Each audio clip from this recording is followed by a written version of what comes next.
Hello, I just wanted to take a couple of minutes to talk about our sponsor, Anchor, hopefully at a louder volume this week.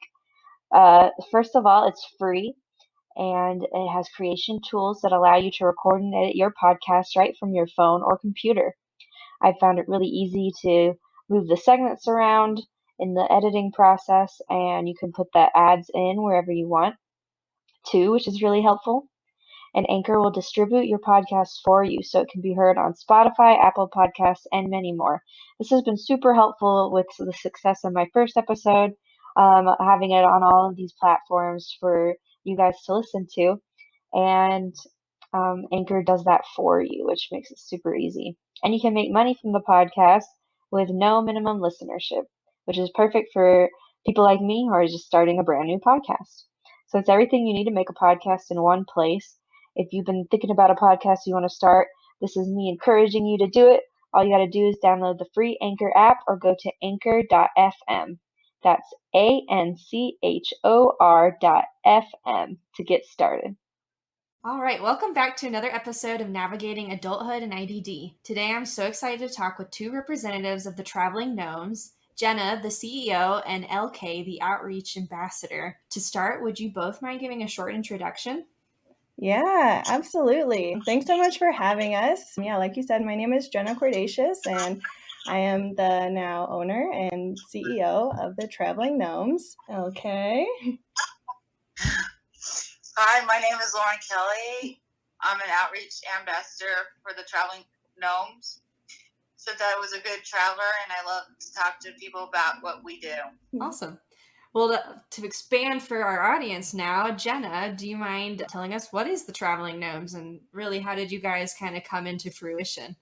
Yeah, you bet. So the Traveling Gnomes is an organization that provides different travel opportunities around the world for kids, teens, and adults with neurodiversities and disabilities. We started as a program within Garden Inc., which is an incredible organization that provides community-based programming for individuals with autism. And so the summer of 2017, we took a group of 21 travelers and kind of set off on our first overnight trip to Winter Park for a week-long adventure. This was something that we really had no idea what to expect because it was something that had never really been done before within our garden community. But everyone was taken out of their day-to-day routine and into a completely new environment where we were able to truly see and celebrate each other. We conquered new fears that were almost unimaginable and grew in the most unexpected ways. And after this first overnight trip, there was no question that these experiences needed to continue. And since then, we've explored locally in Colorado, from ski trips to girls' weekends and campouts. In 2018, we took off on our first out-of-state trip to Seattle, followed by a trip to Alaska. And then the summer of 2019, we traveled on our first international trip to Costa Rica. So kind of since that first Winter Park campout in 2017, we've been able to continue to really live out our mission to travel the world, whether that's locally or globally, cultivating an inclusive space and advocating for accessibility while really creating a transformative experience for not only our travelers, but our staff and our volunteers and the communities that we reach through each adventure. That's awesome, Jenna. I loved what you were saying about it was really apparent how different things were once you were on a trip.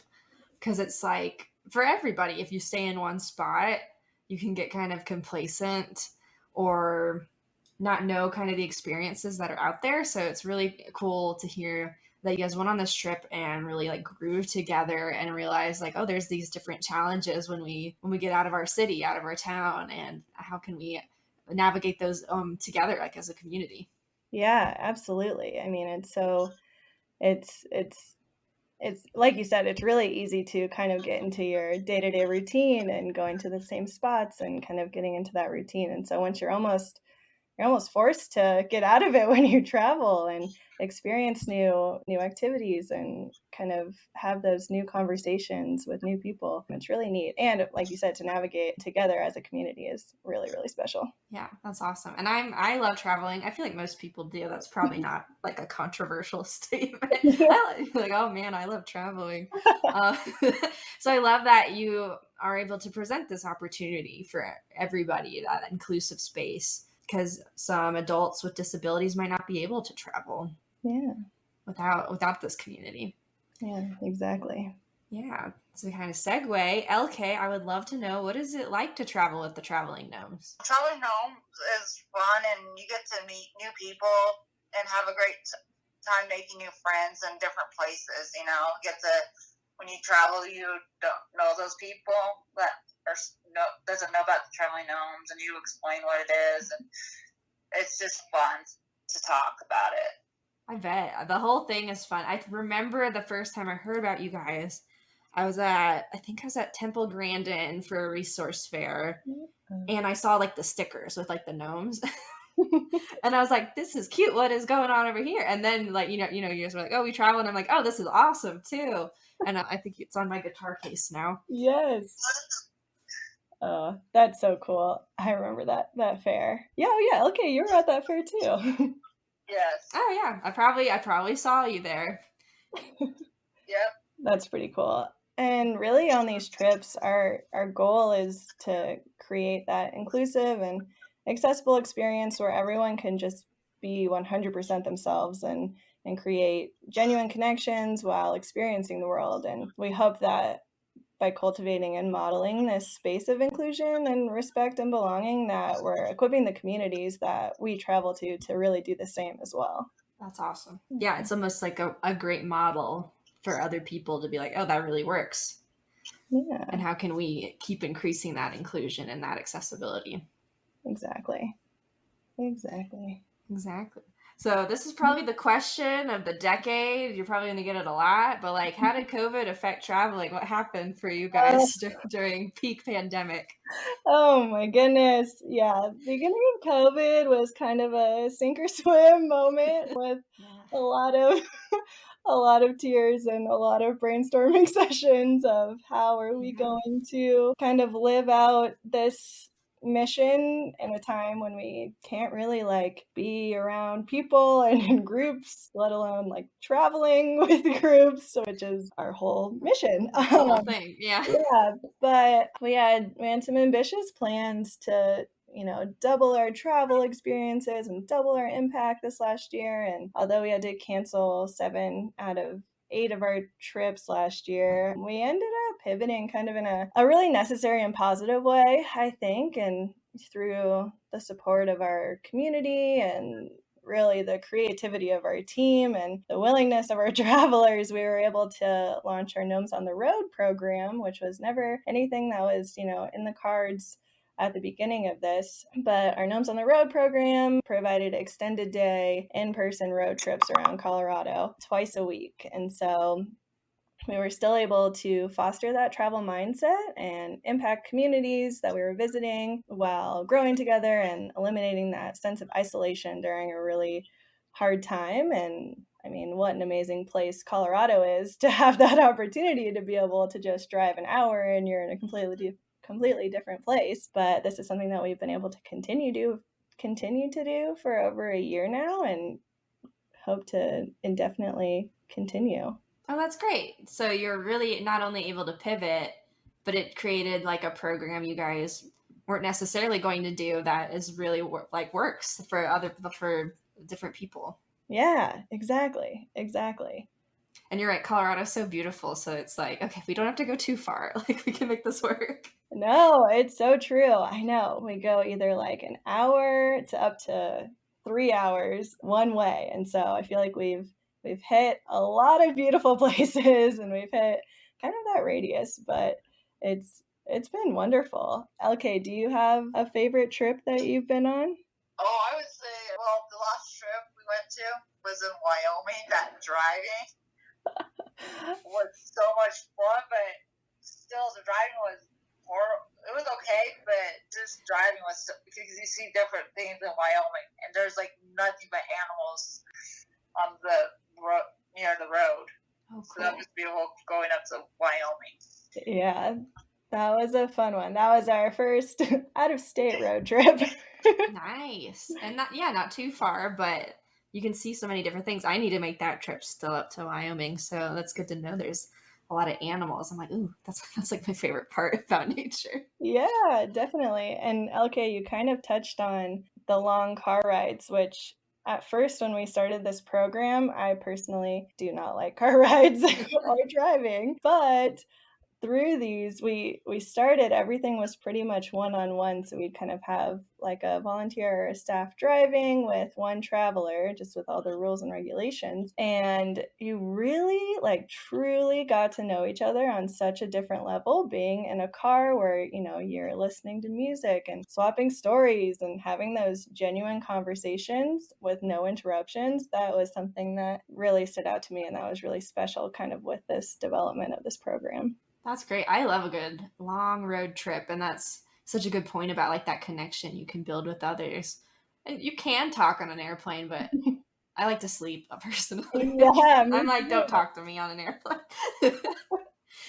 Exactly.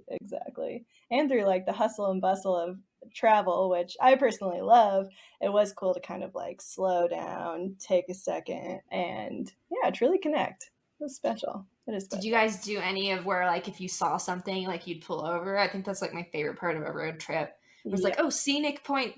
Let's take a break. Yeah, so kind of how we do it is we have a couple of pit stops along the way, mostly to like use the restroom, grab some snacks, but we have those kind of unknown pit stops. I think there was once when we were going up to Buena Vista and we saw a moose and a little baby moose on the side, and we pulled over just for a second. We didn't want to scare them, and then it was like telephone with all the other cars. We're like, heads up, look to your right, there's a moose. And so those unknown pit stops are my favorite.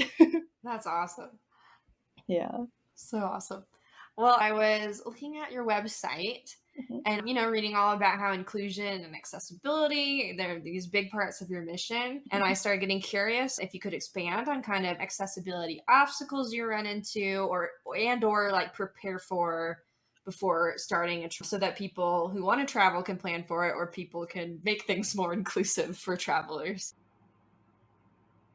Yeah, absolutely. I think that is a great question. One of the biggest accessibility barriers that we're realizing begins at a systemic level.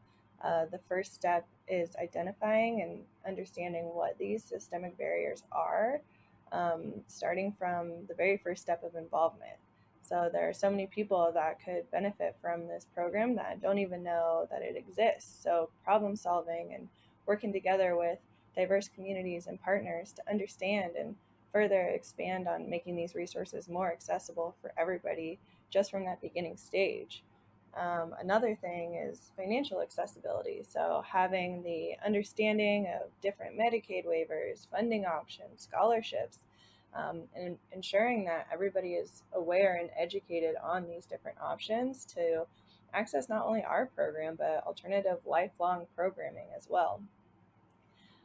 We try our hardest to understand what these barriers are, then problem solve how we can take action to remove them while collaboratively creating a growth plan and implementing necessary supports and accommodations moving forward, which is extremely individualized and intentionally so.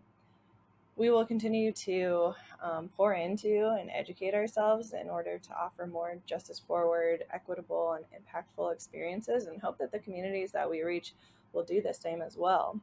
And then once we get to the point in the process of preparing for our overnight trips, we look at the different physical accessibility barriers.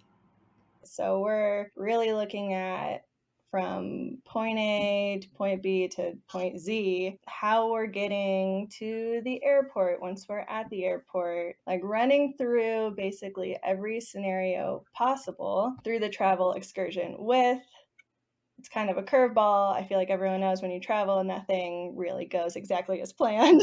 So you try and prepare for the unexpected, but we'll kind of go through each step of the travel process and we'll kind of discuss as a team. And when I say a team, that's like our volunteers, our staff, our travelers, our team of everyone that's going on this trip, going through those steps to make sure that everything is as accessible as possible. And if it's not, then we kind of have a discussion of how can we make it accessible and how can we teach, if it's an activity or, hopping on a bus or transportation, like how can we make sure that this can be accessible in the future for others as well, and really having a collaborative effort with those involved in those obstacles is huge. And of course, like I said, nothing really goes as planned, so there's a lot of on the fly and getting creative, but the goal is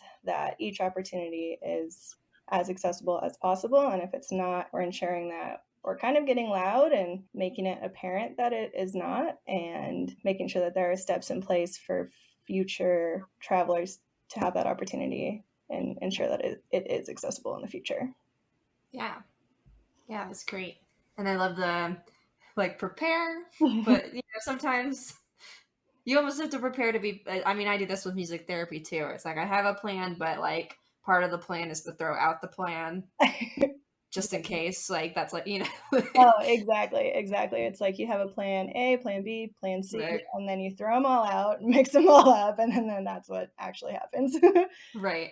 But that prep can still be important to look ahead for sure. Yeah, and kind of the inclusion piece that I talked about a little bit was that we really want to cultivate and model. So I think us traveling as a group, we are all modeling what inclusion means and what it looks like to respect one another and truly feel a sense of belonging. And hopefully just by us being and modeling what this inclusion looks like in new communities, that they will see that as well. And it'll equip them with the tools to then create an inclusive space as well. That's awesome. Yeah. Awesome. Well, LK already answered her best trip. What's yours, Jenna? Oh my goodness, my favorite trip. Oh, this is such a tough question. I have moments that are my favorite, and then I have, I think every trip that we've been on is so drastically different and my favorite for different reasons. But if I had to choose, I would probably say our Costa Rica trip, which kind of seems like a no-brainer. But just kind of from those preparation stages where a lot of us had to go get passports and we all took a Spanish class together and cool. Yeah, and actually arriving at the airport, then truly immersing ourselves into the beautiful country and creating relationships and making friends along the way. I think the trip truly felt like an inclusive adventure with just a huge group of my friends. And at the end, honestly felt like family, and it was really, really special. That's awesome. Yeah. International trips, they're a whole other level, because you're right, you got to get the passports. People don't speak the same language when you get there, so there's already those kind of barriers, and then you got to think of the accessibility kind of barriers too. Mm-hmm. But it's so awesome to hear that it really kind of brought you guys together like a family, and really, again, strengthening that community aspect of the Traveling Gnomes. Yeah, definitely. And I feel one of my favorite parts about traveling is, of course, the sense of adventure and the unknown, which we hit on. But when you're traveling, you're encouraged and almost forced to get out of your comfort zone. And once you get out of that comfort zone, there's more of a willingness to try new things and engage in different conversations and listen to new perspectives and form new relationships. And so I feel that trip specifically, every single one of us was totally taken out of our comfort zone in the best way possible. Right. Yeah. Mm-hmm. All right. The next question is for both of you. What is your favorite part about traveling? Ooh, okay. You want to take it away? Trying new things and exploring new places and trying some new food. Yeah. Yeah. I just love it. That's so that's my favorite part of that's a good traveling. one. That's great. LK, do you have like a favorite food that you remember? The oysters in Seattle. Oh, cool. That was a good one. We all went around and tried one oyster. And some, did you like it, LK? I did. I loved it very much. That's good. Some loved it, some didn't. did not enjoy it, but we all tried it. Oh, cool. Yeah. That's great. Yeah, I know. I think I just touched a little bit about my favorite part about traveling, but yeah, that sense of adventure and risk taking and unknown and really forces you to get out of that comfort zone. And I also feel like once you're out of that comfort zone, and of course you're trying new things, you're just like you're reaching new heights, and I feel like you're able to conquer so many fears that maybe you wouldn't have even thought were possible kind of in that day-to-day routine. And when you're able to do it together with a group of people, I think that's pretty cool. Yeah, the memories created together Yeah, stay with you for forever. Exactly. Awesome. Again, another question for both of you. Is there any story from traveling with the Traveling Gnomes that sticks out to you? I know we've touched on a couple, but I can't think of any. What about when we were in Seattle, LK? Did you conquer any fears? Oh yeah. I had the space needles and the Ferris wheel because I'm like sort of with fear of heights, but I got like over it. I was like, I have to do this so I can show the other people that they can do it. That's awesome. Yeah, that was pretty cool. It was one of the biggest Ferris wheels. I can't believe we went on that. I was terrified too. And the Space Needle, holy moly! If you were scared of heights, that was something else. It was. Yeah, that's pretty cool. Okay. That is really cool. And I feel like you go to these different cities and they have these awesome monuments, and it's like, yeah, you could be like, oh no, I'm too scared, but you don't get to go to Seattle every day. So it's really cool that you're like, no, I'm going to do this. So now you have that experience and can be like, yeah, I went up the Space Needle. Totally. Yeah. Very cool. I'm trying to think a moment that stuck out to me.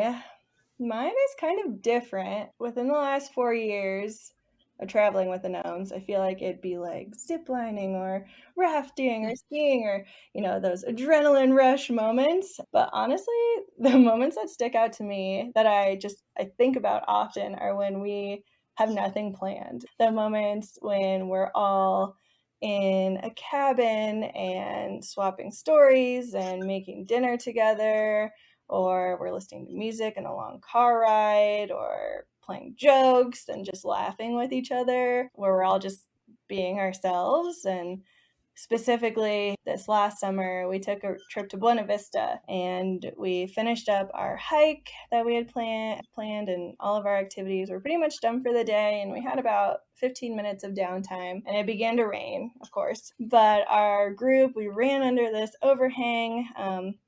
It was right next to the Arkansas River, and one of our travelers requested to play a song. So naturally, we started blasting some Black Eyed Peas, and the whole crew just began to laugh and uncontrollably dance in the rain.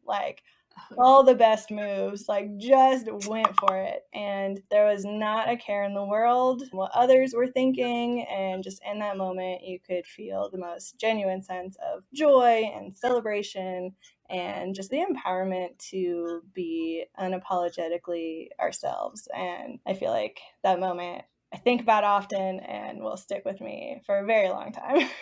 Yeah. Oh, I love it. I get the sense that you guys just always have a really good time. There's so many inside jokes, I'm sure.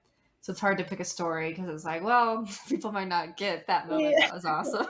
No, totally. I know. There's so many special moments. And it's cool because we have travelers that have been with us since, the beginning 4 years ago and have gone on every trip under the sun and really building on those travel skills, which is awesome. And then we have brand new travelers every single road trip. And we're always, I feel like, laughing, dancing, and just being ourselves, which is the whole goal.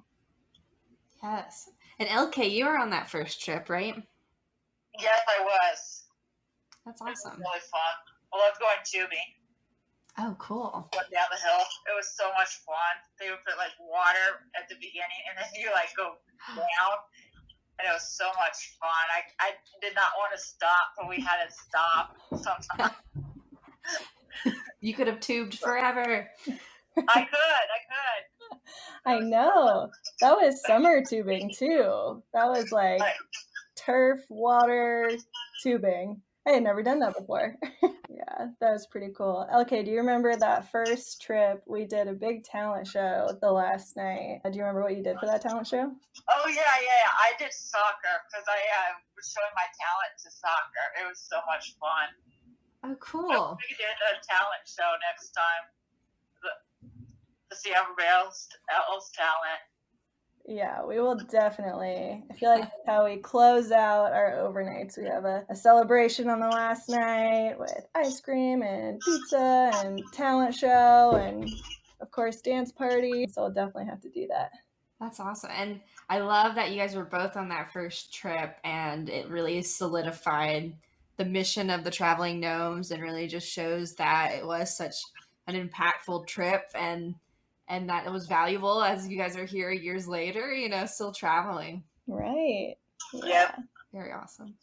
Well, as we're kind of winding down, is there anything else either of you would like to share with us? Yeah, I mean, if anyone's interested in exploring and kind of seeing how the Gnomies roll, feel free to head to our website, and we're always looking for new adventure seekers to travel with us. We'll kind of be continuing to offer our Gnomes on the Road program indefinitely, and then fingers crossed we'll start doing some overnight travel here soon. Still navigating that, but fingers crossed. Fingers crossed. Okay, is there anything else that you would like to add? I would just say people just join us. We always have a good time, no matter what. If you're afraid of the first time, we'll cheer you up after a while. Just get used to us. We're not afraid. But it's just fun to be on the Traveling Gnomes instead of with your family or your providers, But it feels good to be with your friends that you haven't seen for a while. So I would recommend to come and join. Awesome. I love that point about like being with your friends. Yeah, and it's fun. Like we said, there's old friends, and you make new friends. Yeah. Awesome. And I'll make sure your website, I'll put social media in the show notes so listeners can find you guys and check out more and hopefully join. Cool. That sounds awesome. Thanks so much, Bonnie. Thanks. Yeah, thank you both for coming on and sharing your experiences with the Traveling Gnomes and really the positive impacts that travel's had with you and for everyone that you interact with on your trips. Yeah. Thank you so much. Thank you. Wasn't that just an awesome conversation with Jenna and LK?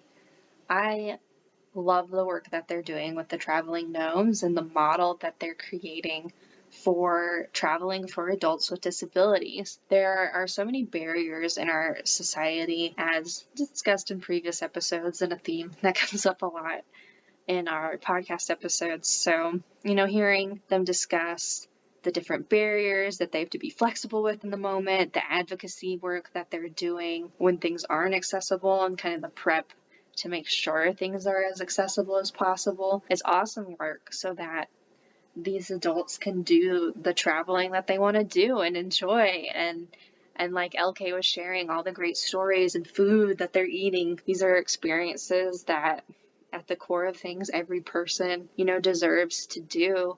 And just sometimes in our society, there's not that option, that lack of accessibility. So I love that the Traveling Gnomes is creating these opportunities and that they can be an ambassador for the traveling, for creating this community with each other through really building that support. In my solo episode that just released last month, I discussed Crip Camp, that amazing documentary on Netflix, And I really highlighted how they created a community where they supported each other and it made things accessible. And what a great reflection in the Traveling Gnomes. They created this community, this family with each other where they support each other and make things accessible for each other. And how, how can we make sure in our spaces we can see their model and do that same support in our spaces so that society can become more and more like the supportive community, decreasing these barriers of accessibility so that, people can go on a road trip and can see a moose and have a really good time. So I just loved hearing all their stories. You can tell they have such a blast on trips and really enjoy each other's companies and get to know each other more and get that socialization and exploration that one gets when you travel, and that they've really built that community. So if you want to find out more about the Traveling Gnomes, please check out their website in the show notes and their social media in the show notes. Give them a follow. Keep up with them if you're interested in traveling with them. LK has fully invited you. She's like, it's fun, let's go. And that's your invitation. She is waiting for you in that community. If you're in the Denver area and want to travel, that's in the show notes. So thanks again for listening to this episode. Next, we will move into our session plan of the month for July for music therapy for adults with IDD. All right, so our July music therapy session plan for adults with IDD is Hello, which was a July Hello March that I wrote, Boomwhackers to Yankee Doodle, a lyric puzzle or scramble to America the Beautiful, Flag or Scarves to the Battle Hymn of the Republic, and Goodbye, You're a Grand Old Flag. So a very patriotic theme for July this month. And you might be like, Bonnie, it is July 26th when this episode came out. The 4th of July was a while ago.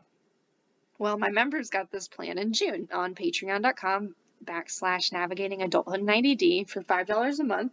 I post a monthly music therapy session plan and a breakdown of it, both written, and then we go over it in a community call, which you have access to once a month, and we record those if you can't make it. And as well as those, you get access to our Facebook community and episodes to this podcast 1 week early, ad-free. So if you're looking for more ideas for adults with IDD and in a more timely manner, I suppose, consider joining our community on Patreon. We're growing, we're having fun, and we're really supporting each other in our work with adults with IDD. And if you'd like this plan a little earlier so that you can plan ahead for the month, we always do the month prior in our community calls so that you can get these ideas out and these thematic ideas out in a more timely manner when they are themed, I suppose. So yeah, join us for $5 a month on patreon.com/navigating adulthood in IDD. Other ways to support the podcast include sharing it with someone you think that would like it, following us on iTunes or Spotify or wherever you listen to podcasts, reviewing the podcast, and just continuing to support through future listening. So thank you so much for catching this episode, and I'm really excited about the next interview as well too. We're going to talk about some primitive reflexes in August, so stay tuned for that episode, and I will catch you in the next one. This podcast is by Rhythmic Roots Music Services, LLC, with content and music produced by Bonnie Haupt. Thanks for listening.